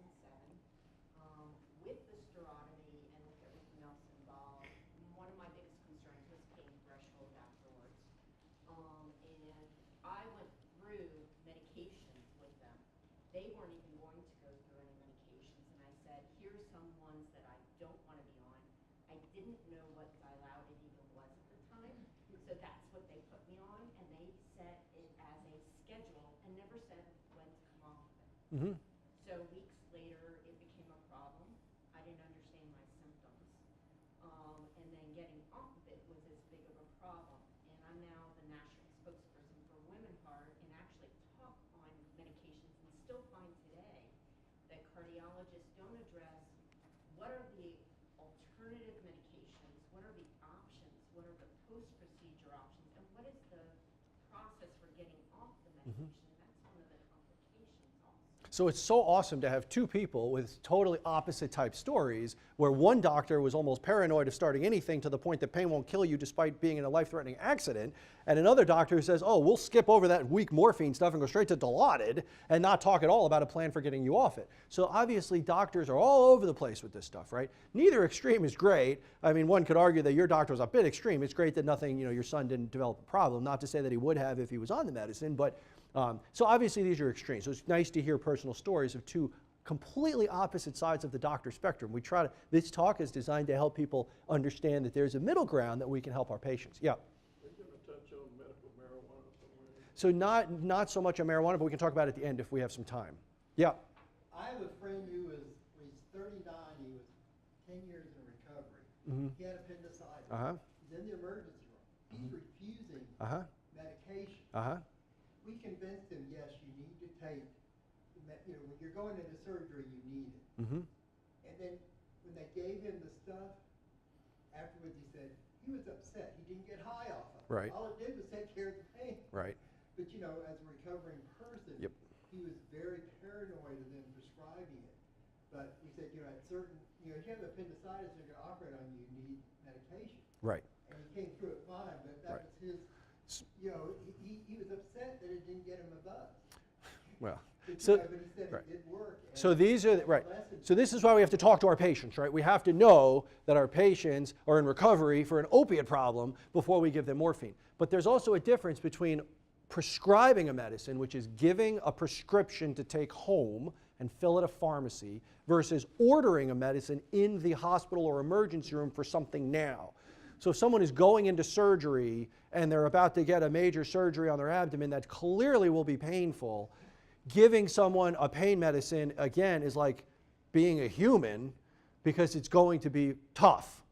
But that doesn't mean we're going to prescribe an opiate and give them a 30-day supply when they leave. That's much more risky. But giving them even a simple dose, in some cases, might be risky also. If he were to have gotten high and if again, all those feelings came back from a long time ago, maybe that process would have worsened and maybe he'd start craving again. So there's a line there. You're not going to be like evil and say, I don't care that the bone's sticking out of your leg, I'm afraid of giving anybody opiates for anything and you can die, you're not going to die of your agony. Or I'm just going to give everybody opiates without asking a single question because it's only 2 weeks, who cares? There's obviously some line in between there that people should be at. But you have to ask these questions. So if I don't know how many of you would ever prescribe or have clients who might be prescribed or work with doctors who might prescribe. But if, in my opinion, if you're a physician and you give someone opiates, however long, and you don't know that your patient used to use heroin and is in recovery for 10 years because you didn't ask, or you don't know that your patient drinks a fifth of vodka every night because you didn't ask. If you don't know because you didn't ask and you give them an opiate, it's just malpractice. I'll testify against you. Like, you might still give the opiate even if they drink because you're weighing risks and benefits with what's going on in their situation. But to not even know because you didn't ask is totally inappropriate. So my dad, who drinks, but he doesn't, he's never had a problem, but he drinks a lot of alcohol. He's never had a problem with it, but we're all kind of a little bit concerned, but he's 68 years old and he's never had a problem. But he hurt his toe, and it was really like purple and really gnarly. And he goes to a walk-in clinic, and it looked really gnarly. And they did an X-ray, and they said, you have a small fracture, but it's really no cast is indicated. And they gave him like a however long supply of Percocet. And he called me. He's like, well, should I take this? And I said, well, how much pain are you in? He said, that's the weird thing. It looks so bad. It doesn't hurt at all. So that gets back to your point. It's like they didn't even ask, are you in pain? And they have no idea that he drinks because they didn't ask. If he died of an overdose mixing it with his alcohol that night, they have no defense at all about what they just did. None. So again, they may ask, and he may say, yeah, I drink, and they may say, how much pain are you in? I'm in a ton of pain. Okay, I'll give you a 3-day supply. I want you to follow up closely. They may still give it. It might be okay, and they'll document that. But if they don't ask a simple question, so you have to understand these few basic things about your patients if you're going to start an opiate. Now, to get back to one of the points here, I think it was your point about the Dilaudid, don't fly the plane unless you know how to land. So Percocet, morphine, these are not forever medicines. Neither is Xanax. These are not forever medicines. These are temporary medicines for an acute condition. They should not be used chronically. So you have a plan. I'm going to give you a week's supply. We're going to follow up soon. If you still, and then you're going to discuss this with the patient. But your plan should not be, I'm going to get you started on Dilaudid, scheduled every 8 hours, and not even talk about when you're going to come off. And when it's time to come off, you're going to be a mess because it's awful to come off of this. And that doesn't mean you're addicted to it. It means you're physically dependent on it. I have people come into there's two groups of people who come into my emergency room that are on opiates. The first is the young people who are injecting heroin who are very at risk for dying of an overdose. The second one is people who are a little bit older, who are maybe in their 50s or 60s, who have been on chronic opiates for years, and now all of a sudden the doctor freaked out because something happened, and they basically say, I'm not doing this anymore, go to the emergency room and you need to get off these immediately. Even though they've been on them for like 30 years or 20 years, have had no addiction, just physically dependent on it, and the patient is paranoid because they have no idea what their life is going to be like trying to come off of 200 milligram equivalents of morphine every day. And it's going to be tough. And they're going to be in more pain than probably even before they started, and they're going to be miserable. So don't do that. Don't have your patients on 30 years worth of morphine for no clear reason, and then all of a sudden one day freak out and say, oh, we're stopping it tomorrow. Yeah. Can you speak for just a minute about the difference between addiction versus dependence? Yeah. So addiction, so the question was, what's the difference in addiction and physical dependence? So addiction is defined by a pattern of behavior. Addiction, we can think of the C's of addiction: compulsive use, despite consequences, cravings, and loss of control. So these are things that define an addiction. Your life is consumed by something. Physical dependence is just a phenomenon that happens to the human body. If any of you in the room are on metoprolol, which is an incredibly common blood pressure medicine, if you take metoprolol every day and then you stop taking it, you're going to have what we call rebound tachycardia. It means your pulse will go up, your blood pressure will go up, and you'll feel a bit anxious because your body is physically dependent on the metoprolol. You kind of need to take it every day. There's a lot of medicines that happens to. But no one has ever become addicted to metoprolol. Metoprolol has never caused anybody to lose control of their life, to crave it, and to have consequences because they take it. So you can get physically dependent on something. You can get physically dependent on opiates. You can take them for 30 years, but never be addicted to it. Your life never spirals out of control. You never crave it. You're never, seeking it out. You're never spending your money on it. You just take it. It's prescribed to you. But if you stop it, you're going to have withdrawal. That's physical dependence. Addiction is a pattern of behavior. So getting back to our example, the patient comes in, 2 weeks. You give them the medicine. You do your assessment. You're also going to assess things like pain, how much do you need, prior history, all the things that were mentioned in the room. These are the other types of assessments we're going to do. Okay, now you may decide, sure, my patient is appropriate for opiates. Now remember, it's acute pain. They have acute pain. And if you ask the risk factor questions and they say no, you may give them a 2-week supply of opiates. It's fine. For most people, giving a short supply of opiates who don't have risk factors for addiction, the majority of people will not get addicted to their opiates that you prescribe if you ask the right questions and educate them appropriately. I don't want you to think that everybody who gets any prescription for any opiate is going to be injecting heroin in my ER in 3 months from now. Not usually. They could, but probably not if you did a good job in the beginning. So you shouldn't be totally anti-opiate, you're never going to die of pain, but you also shouldn't be giving it out without asking a single question. So you should be doing an assessment. Now if he comes back in 2 weeks and the cast is removed, things appear to have healed, but he says, I'm still in a ton of pain, I need more of the opiates. So now we're trying to figure out, I just want to make sure, so we have like 15, 20 minutes or so, which is fine. So now we have to make sure, is this person seeking opiates because they're getting addicted, or is this person seeking opiates because they're still in pain? So now how do you think you make that determination? How might the presentation of two people be different? Someone who is in pain and just wants help, and someone who's getting addicted to an opiate and wants the opiate. How might those presentations be different in a clinic with someone coming in for an assessment? Yeah. Her question that they need more of the medication or an increase in dosage would be one red flag.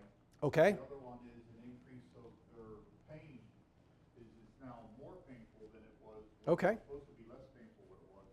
Those two questions would be a red flag for me that something's going on other than just Okay. what we knew of acutely 3 weeks ago. So I need a lot more of the medicine because I'm in a lot more pain than I was a few weeks ago. Even in your experience as a doctor or whatever, this 2 or 3 weeks later should be mostly healed. The fact that it's 10 times more pain doesn't really make sense physiologically. So that would be a red flag. Yeah. Well, I just wanted to ask if there's something going on in the medical community where doctors are providing the prescription, the opioids, to the patient without the patient's requesting. So rather than asking you, do you need something for pain, they're writing a prescription as a routine protocol and just giving out prescriptions. Are you noticing or have you heard about anything in research about that trend? Well, a lot more doctors are becoming more like what's described with, I'm not giving you any opiates, I don't want to contribute to a problem, pain's not going to kill you.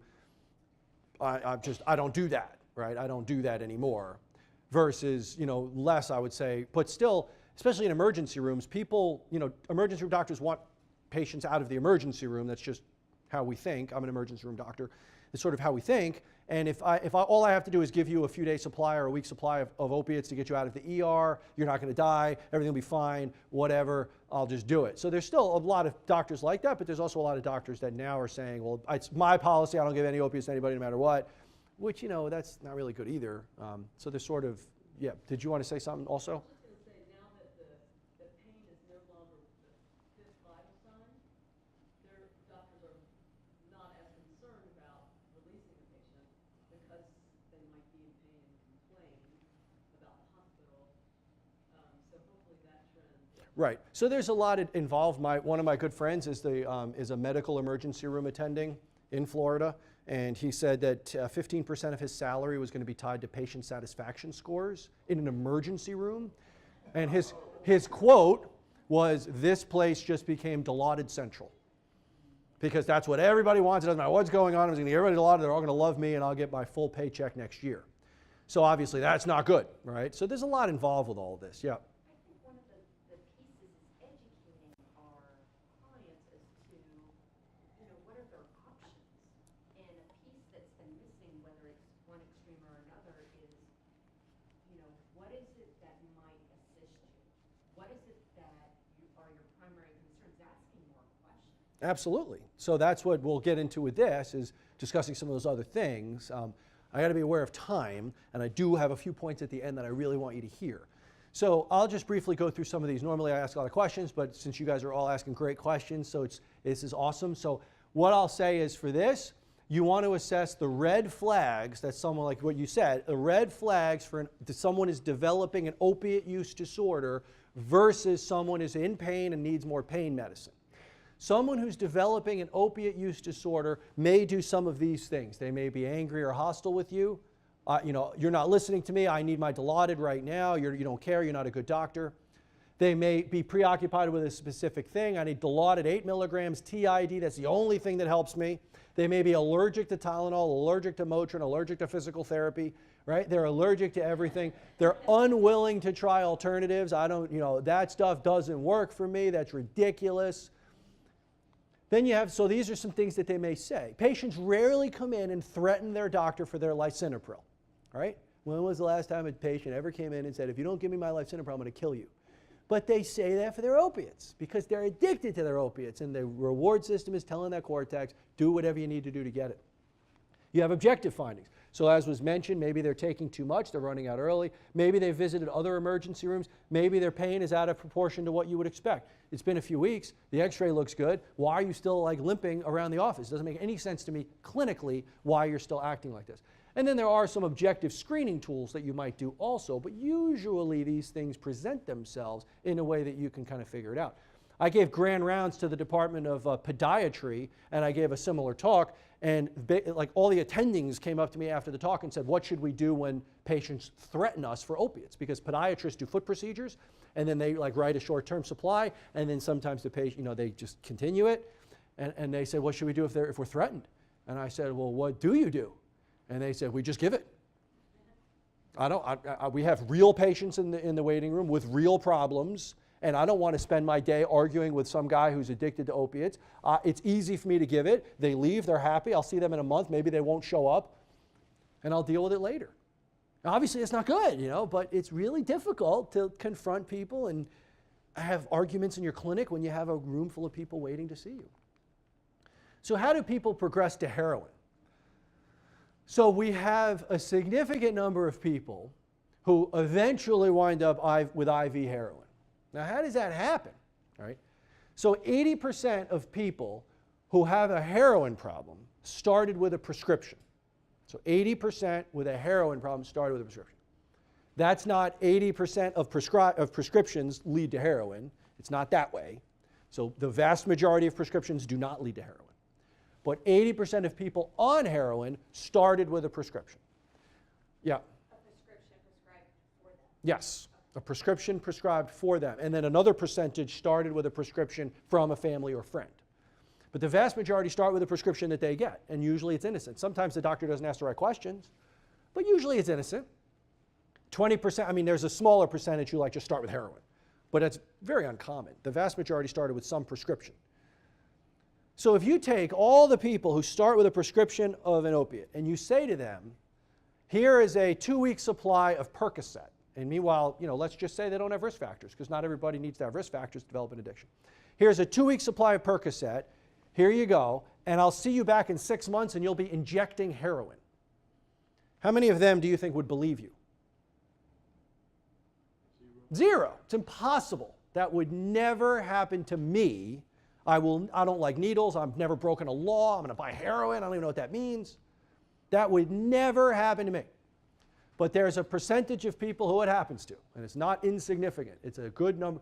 So how in the world does that brain allow that person to go from here's a prescription following a car accident to you're going to inject heroin? So it's a series of small steps that the person generally takes. So first it might be, I'm going to go to the doctor who gave it to me and I'm going to ask for more. And the doctor says, well, maybe I'll give you another week's supply, but after that, we got to stop. So that's fine. So and then he goes back after a week and says, Doc, I need more. I'm allergic to this and that. And the doctor says, you know what? I'm done. So the patient says, doctor has no empathy. I'm going to go elsewhere. So he goes to the emergency room and he brings his x-rays. Look, I broke my ankle. Now this doctor retired or he has no empathy. And again, ERs may say, fine. Here's a couple days here and there. Just get out of my ER. So that may work for a couple of weeks or months. But you can see it's already kind of starting to consume the person. Instead of going to work tomorrow, he's almost out of his pills. He's got to go to the emergency room to try to get more, or go back to a doctor he's never been to, find a doctor he's never been to. But we have the prescription monitoring program, right? The PMP, or I think it's called the PDMP here in Florida, and Connecticut it's the CTPMP.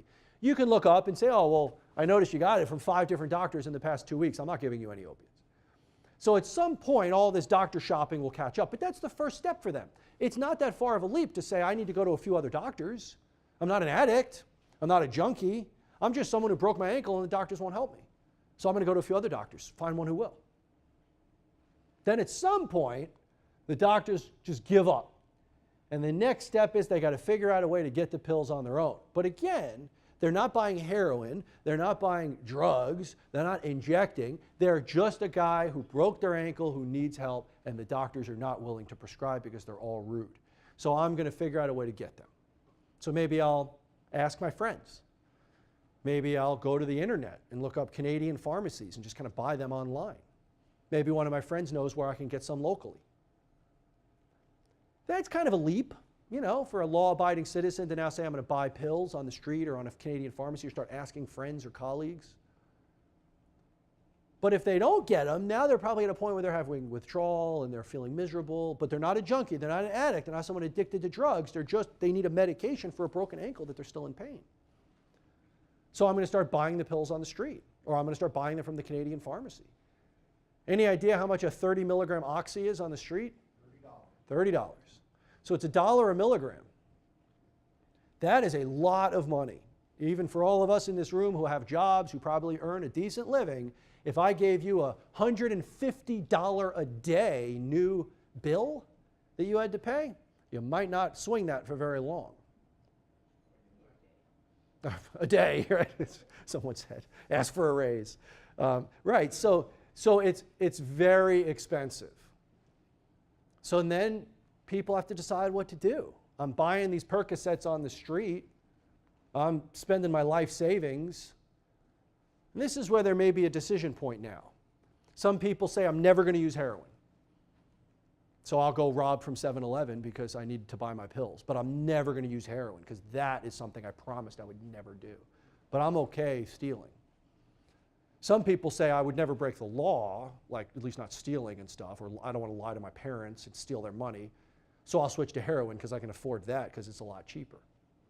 Other people go to treatment at this point and say, I've blown my life savings, my life's a mess, I have to have these pills, I don't want to use heroin, I don't want to start breaking the law, I'm just going to come to treatment. So some people come to treatment at that point. It just kind of depends on where the person is, what's going on for them and how much they have to lose potentially. But ultimately, some people are going to switch to heroin. It's way cheaper. So a bag of heroin, any idea how much a bag of heroin is on the street? Half.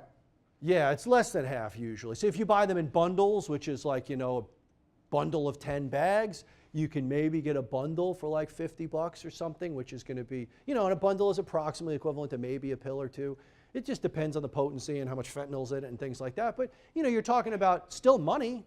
I mean, you're still going to buy heroin. It's not free, but it's less money. But it's still money. It's still a lot of money. It's just way less than it was. So that might be another step. But they'll never inject heroin. Right? I'm running out of money. I'm never going to lie or cheat or steal. But I'll switch to heroin. That's okay. I'm just going to sniff it. Injecting, that's how you get into trouble. That's how you have problems. I'm never going to do that. But I'll sniff it. And then they sniff heroin for a while. And then their nice drug dealer says, if you inject it, it's a little bit better.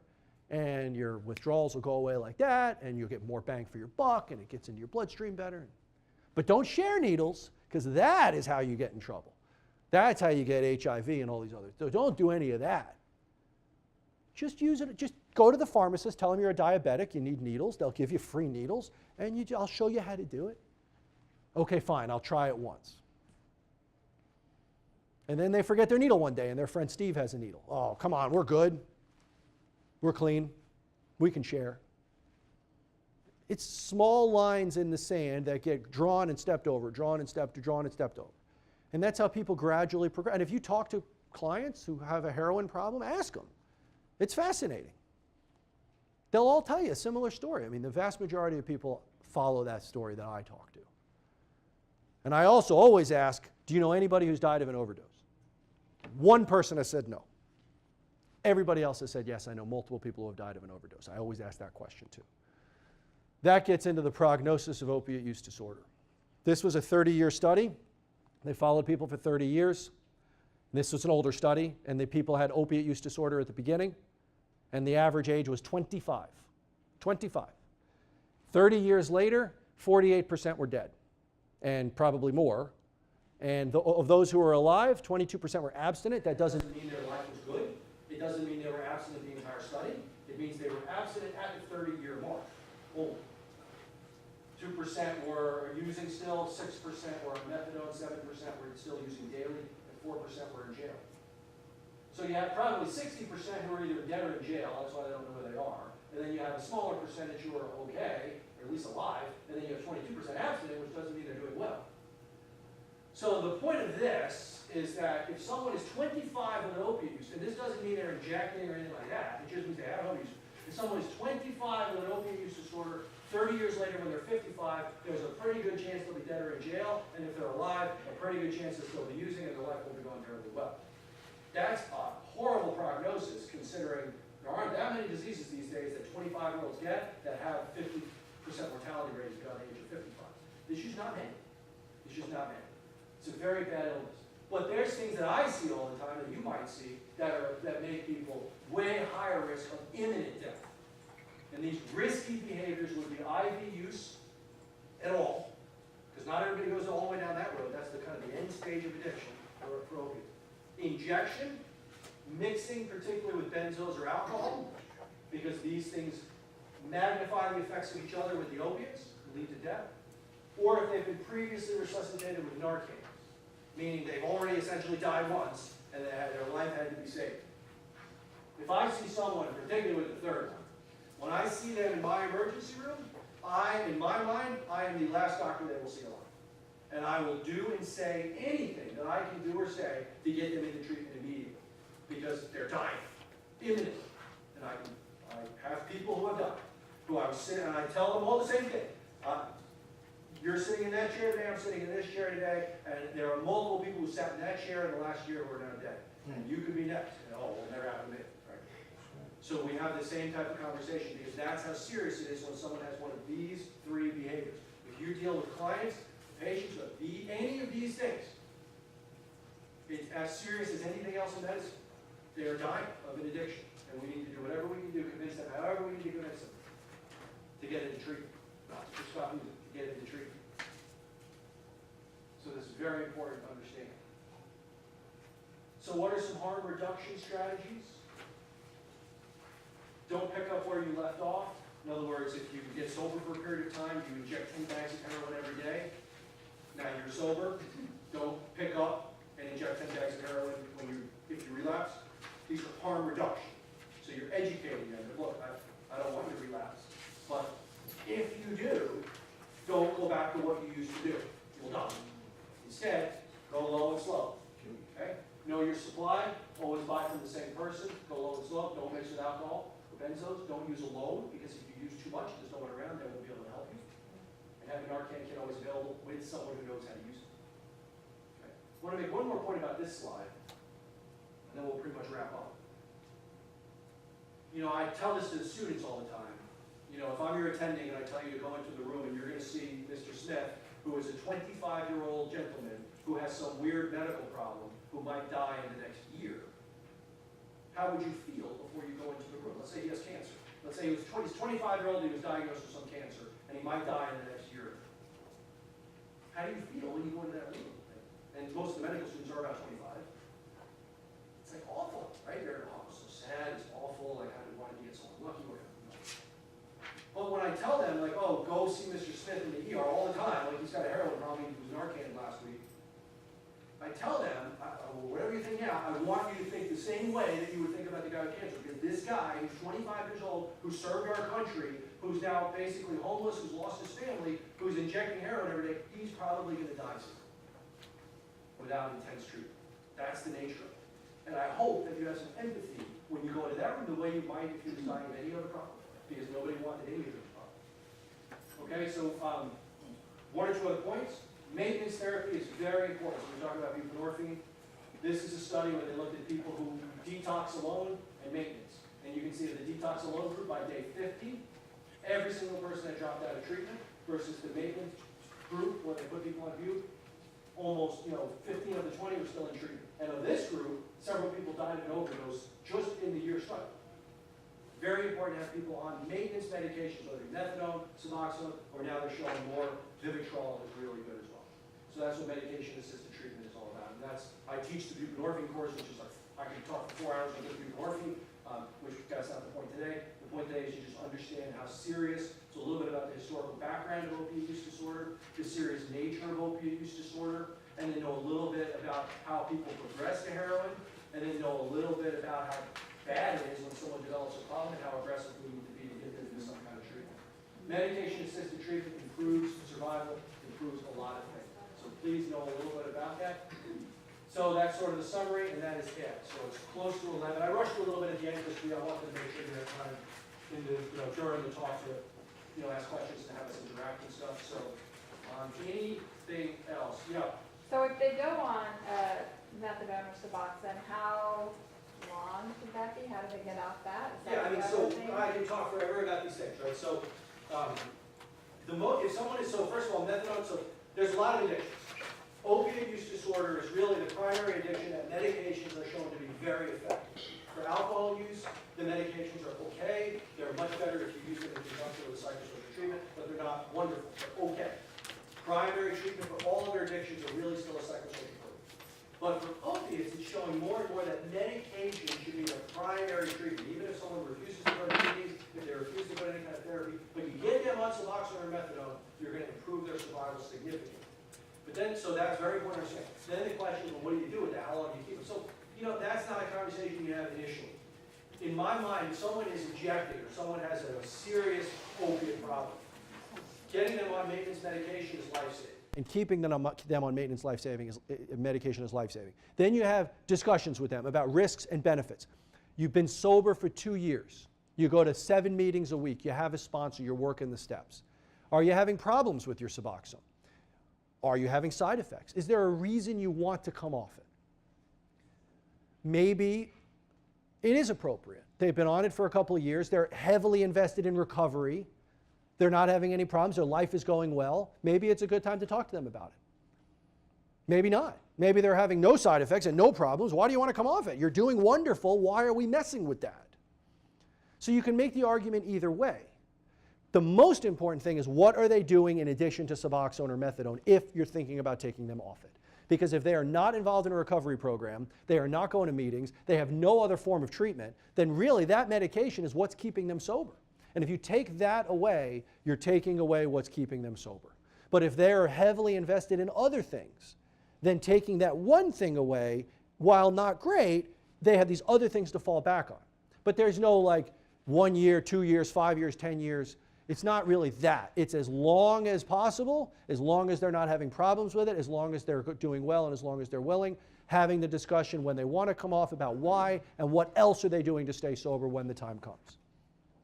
Yeah. I used to work in a methadone clinic, and when someone's ready to come off of it, it should be a blind dose reduction. I remember one guy distinctly that got down to the point where he said he thought that if he knew he was on 1 or 2 milligrams, he could probably quit. I went into the medical director. They started giving him Kool-Aid and for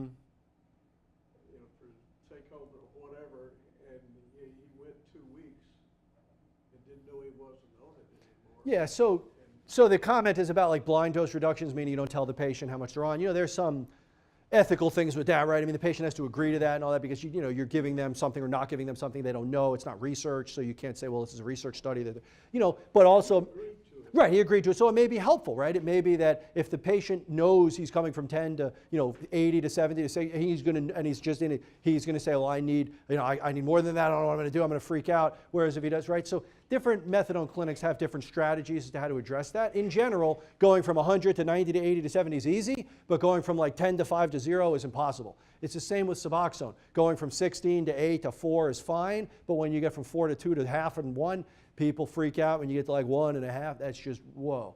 Yeah. Okay, so like once you're addicted to this, I mean, your brain never resets. Right. So the current thinking about addiction is that it's a lifelong disease process. You can have a life of sobriety and a life of 100% recovery, but you're always at risk for having a reoccurrence of the addiction. Right, but again, the brain is wired to find reasons to take it. Just like you might not be drinking alcohol, but you're constantly at risk for putting yourself in situations where alcohol might come up. So I'm going to drive by the bar I used to go to. Well, you're not drinking right now, but you're putting yourself at risk for relapse by doing certain behaviors.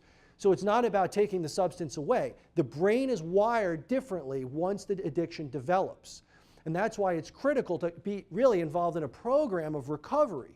Also, it's about, what are the 2 most common emotions that people feel early in recovery? When they spend 5 or 10 years doing certain behaviors, and now they're early, what do they feel? Guilt and shame, right? So this is also a process of healing, where if people only stop using a substance, they're not going to heal from all of that stuff that they did for so long to hurt people. So being involved in a program of recovery of an entire, a range, a spectrum of things is what really helps people to not only just stay abstinent, but also to change the attitude, the behaviors, all the things that they did, which really take time to heal. And ultimately, you can be sober for 25 years, you're still at risk for using, and if you relapse, chances are you're not going to do it in a controlled way, the way most of us can, because your brain has showed it can't do that. So it's more than just not using, it's also about being involved with that whole process. But the current thinking is, yes, if you truly had a use disorder, however many years ago, if you truly had a use disorder, you met that criteria, 25 years later, even if you're not using, you're at risk. And you have to, don't put yourself in situations that will make that risk worse. And if you were to use, statistically speaking, it will progress quickly. So like AA provides that program, and a lot of supposedly alcoholics do go for, Oh yeah, drinking. absolutely. I mean, does that work with opioids, or is that Sure. so stronger?